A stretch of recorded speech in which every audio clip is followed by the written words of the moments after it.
안녕하세요. 여의도 서원입니다. 오늘은 본인의 차별화된 역량에 대한 글을 엑스레이로 분석하는 시간을 갖겠습니다. 지원회사의 업종과 관계없이 자주 등장하는 공통 항목입니다. 오늘 영상 참조하셔서 좋은 글 작성하시길 바랍니다. 오늘의 예시는 K증권 자기소개서 기출 항목입니다. 본인만의 차별화된 역량이 무엇이고 그 역량을 통해 회사에 무엇을 기여할 수 있는지 기술하라는 항목인데요. 우선 동영상을 잠시 멈추고 지원자가 작성한 글을 천천히 읽어보시길 바랍니다. 자, 다 읽어보셨나요? 작성자가 쓴 글을 짧게 한번 정리해보자면 작성자는 서울시가 주최하는 어느 페스티벌에 스텝으로 참여했던 적이 있습니다. 그러다가 우연히 사람들 앞에서 발표할 기회가 생겼고 열심히 준비하여 성공적으로 발표를 마쳤습니다. 그리고 마지막으로 본인의 차별화된 역량을 도전정신이라고 말하고 있습니다. 그럼 엑스레이 3스텝스를 이용하여 글쓴이의 글을 점검해 보겠습니다. 1단계 엑스레이 촬영 단계입니다. 우선 질문에 적합한 프레임을 구성해 볼 텐데요. 질문은 차별화된 역량 그리고 그 역량을 통해 회사에 기여할 수 있는 점 이렇게 두 가지를 요구하고 있습니다. 여기서 흔히 범하는 실수는 바로 본인의 차별화된 역량에만 너무 집중한다는 것입니다. 개인의 경험 속에 너무 많은 비중을 두어 정작 회사에 어떻게 기여하겠다라는 부분을 소홀히 하는 경우가 많습니다. 본인의 차별화된 역량이 회사에 기여할 수 있는 방식 또한 중요하다는 점 꼭 기억하셔야 합니다. 따라서 프레임을 이렇게 한번 구성해 보겠습니다. 내가 어떤 차별화된 역량을 보유하고 있는데 그 역량은 지원하는 회사에 꼭 필요하다는 구성입니다. 이렇게 질문에서 요구하는 두 가지를 연결하는 거죠. 물론 내가 그 차별화된 역량을 보유하고 있다는 것을 적절한 근거를 통해서 증명해야 합니다. 그리고 회사에 그 역량이 왜 필요한지에 대해서도 적합한 근거를 제시해야 합니다. 이렇게 프레임을 작성하면 자칫 본인 자랑만 나열하거나 사례를 지루하게 서술하는 실수를 피하고 본인이 왜 이 회사에 꼭 필요한 사람인지에 대하여 효과적으로 작성할 수 있습니다. 이제 완성된 프레임으로 엑스레이를 촬영해 보겠습니다. 우선 작성자가 제시한 차별화된 역량은 도전 정신입니다. 그럼 작성자 본인이 도전 정신을 가지고 있다는 근거는 무엇일까요? 글쓴이는 사례를 하나 제시했습니다. 축제에서 여러 사람 앞에서 발표할 기회가 있었는데 자원에서 발표를 했고 성공적으로 마쳤다가 본인이 도전 정신이 있음을 증명하는 근거로 들었습니다. 여기까지는 잘 이해되시나요? 자, 그럼 그 도전 정신을 통하여 회사에 어떻게 기여할 수 있는지, 도전 정신이 왜 회사에 꼭 필요한 역량인지에 대한 설명은 어디 있을까요? 사실 아쉽지만 명확하게 제시된 것 같지는 않습니다. 다만 혁신이라는 키워드가 있고요. 혁신을 가능하게 하는 것은 도전이라는 표현이 있는 것을 보니 도전 정신이 회사에 필요한 이유는 혁신을 가능하게 만들어주기 때문이다 라는 말을 하고 싶었던 것 같습니다. 이렇게 작성자의 기존 개요를 복원해 봤습니다. 이제 다음 순서에서 이 개요를 천천히 살펴보겠습니다. 자, 다음은 두 번째 순서 진단 단계입니다. 개요의 완결성, 전개의 논리성, 문장의 간결성 이렇게 세 가지 관점에서 글을 진단해 보겠습니다. 먼저 개요의 완결성 측면에서 보자면 글쓴이는 글의 서두에서 도전정신이라는 역량을 언급했고 본인이 그 역량을 갖추고 있다는 근거로 사례를 하나 제시하였습니다. 여기까지는 좋습니다. 하지만 왜 도전정신이 회사에 꼭 필요한 역량인지에 대한 근거가 없습니다. 긴 사례를 작성한 후에 갑자기 혁신이라는 키워드를 꺼냈을 뿐입니다. 맥락에 맞지 않는 다소 뜬금없는 문장입니다. 만약 글쓴이가 도전정신이 회사에 필요한 이유는 혁신을 가능하게 해주기 때문이다 라는 말을 하고 싶었다고 가정해 보겠습니다. 그렇다면 회사에 혁신은 왜 필요한 걸까요? 이 질문에 만약 여러분이 혁신은 좋은 거니까 당연히 필요한 거 아닙니까? 라고 생각하신다면 면접장을 한번 떠올려 보는 것도 도움이 됩니다. 면접관이 여러분에게 혁신이 왜 필요한지 물어볼 때 그렇게 답변할 수는 없겠지요. 따라서 글을 쓸 때에도 좀 더 논리적인 근거가 포함되어야 합니다. 또한 혁신을 위해서는 도전정신이 반드시 필요하죠.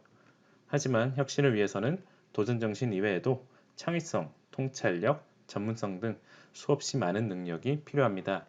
글쓴이는 본인이 도전정신이 있으니 지원 회사에서도 혁신을 이룰 수 있다 라는 이야기를 하려고 했던 것 같은데 논리적으로 설득되지 않는 문장입니다.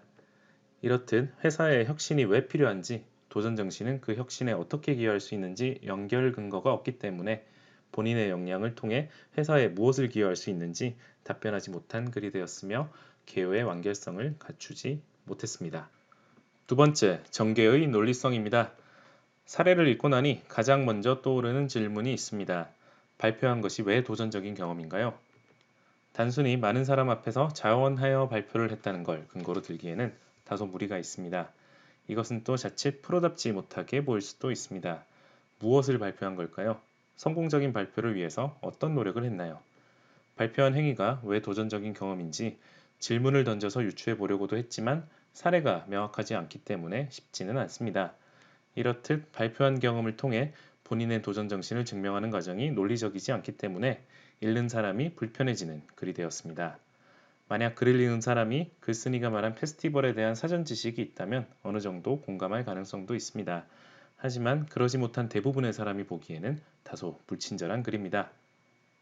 마지막으로 문장의 완결성입니다. 이 글은 10개의 문장으로 구성되어 있습니다. 그 중에서 사례와 관련된 문장이 7문장이며 분량 비중으로는 약 80%를 차지하고 있습니다. 이렇게 불균형한 글이 작성된 원인은 사례의 배경 설명에 너무 많은 분량을 할애하였기 때문입니다. 너무 세부적인 상황 설명을 포함하여 사례를 서술하면 글의 핵심이 불분명해지고 분량만 늘어나기가 쉽습니다. 사례는 주장의 효과적인 근거가 될 수 있도록 핵심 위주로 간결하게 작성해야 한다는 점 꼭 기억하시길 바랍니다. 여기 문장들은 상황 설명을 위해서 글쓴이가 언급한 표현들입니다. 글쓴이는 발표 자리가 부담스럽다 라는 것을 표현하고 싶었던 것 같습니다. 그렇다면 서울시장과 300여 명의 서울시민 앞에서 발표했다 라는 것으로 상황은 충분히 설명된 것 같습니다. 나머지는 너무 세부적인 상황 설명입니다. 또한 결과도 발표를 성공적으로 마쳤다는 내용 정도로 충분합니다. 어차피 결과보다는 그 과정이 중요했던 거니까요. 따라서 관계자의 칭찬과 소정의 상여금도 삭제하는 것이 글의 핵심을 보여주기에는 더 적절할 것 같습니다. 여기까지 글쓴이의 글을 한번 진단해 봤습니다. 이제 마지막으로 3단계 치료 순서입니다. 이 단계에서는 앞서 진단했던 내용을 종합하여 개선하고 보완해 보겠습니다. 사실 사례가 적절하지 않아서 쉽지는 않습니다. 그래도 앞서 제가 던진 질문에 답해 보면서 적절한 예시를 찾아보겠습니다. 우선 발표를 한 것이 왜 도전적인 경험인가요? 만약 본인이 어려서부터 아주 내성적인 성격이었는데 이를 어렵게 극복하고 여러 사람 앞에서 발표를 했다면 그 발표는 도전적인 경험일 수도 있습니다.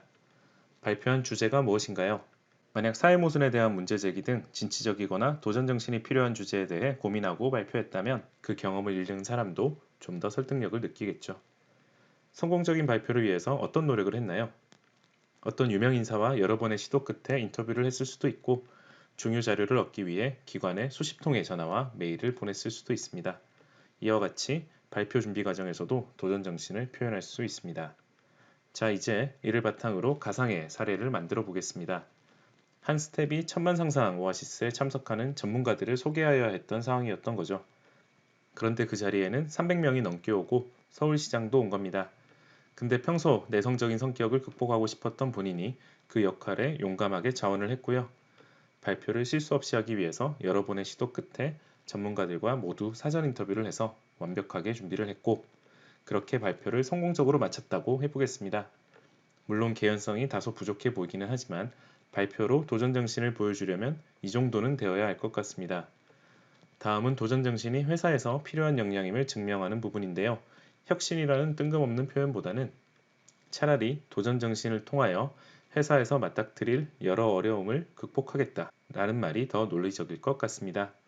좀 더 일반화해 보자면 회사원으로서 업무를 처리하는 과정에서 다양한 과제에 직면하게 될 텐데 도전 정신으로 슬기롭게 극복하겠다로 표현할 수 있겠습니다. 이 정도면 글쓴이의 도전 정신이 회사에 충분히 필요하겠다고 채용 담당자도 고개를 끄덕일 것 같습니다. 자, 이제 수정된 기호를 한번 읽어보겠습니다. 본인은 도전 정신을 가지고 있습니다. 이걸 증명해주는 적절한 사례가 하나 있는데요. 평소 내성적인 성격을 극복하기 위해서 다수의 관객이 지켜보는 발표에 자원을 했고 전문가들과 사전 인터뷰를 해서 완벽하게 준비하여 성공적으로 마친 경험입니다. 그런데 그 도전 정신은 회사에서도 꼭 필요한 역량인데요. 그 이유는 신입사원으로서 회사에 적응하며 직면한 과제를 슬기롭게 극복할 수 있도록 해주기 때문입니다. 어떤가요? 이제 본인이 도전 정신이 있고 그 도전 정신이 회사에 기여할 수 있음이 충분히 논리적으로 설명이 됩니다. 글의 주제는 아주 쉽습니다. 바로 내가 가진 도전 정신으로 입사 후에 직면할 과제를 슬기롭게 극복할 수 있다 정도가 되겠습니다. 이제 수정 개요로 글을 완성해 보겠습니다. 먼저 주제를 이렇게 글의 서두에 주제문으로 담아야 합니다. 그리고 다음부터는 개요를 순서대로 써내려가기만 하면 됩니다. 자, 이렇게 엑스레이 3스텝스를 진행해 봤습니다. 마무리를 하기 전에 한 가지 조언을 드리자면 작성자가 제시한 도전정신이라는 역량은 토익 점수처럼 객관적으로 측정할 수 없는 주관적인 개념입니다. 따라서 도전정신을 역량으로 내세우기 위해서는 상당히 구체적이고 설득력 있는 경험이나 사례를 제시해야 합니다. 하지만 글쓴이가 언급한 사례는 안타깝게도 그리 도전적이거나 진취적으로 보이지는 않습니다.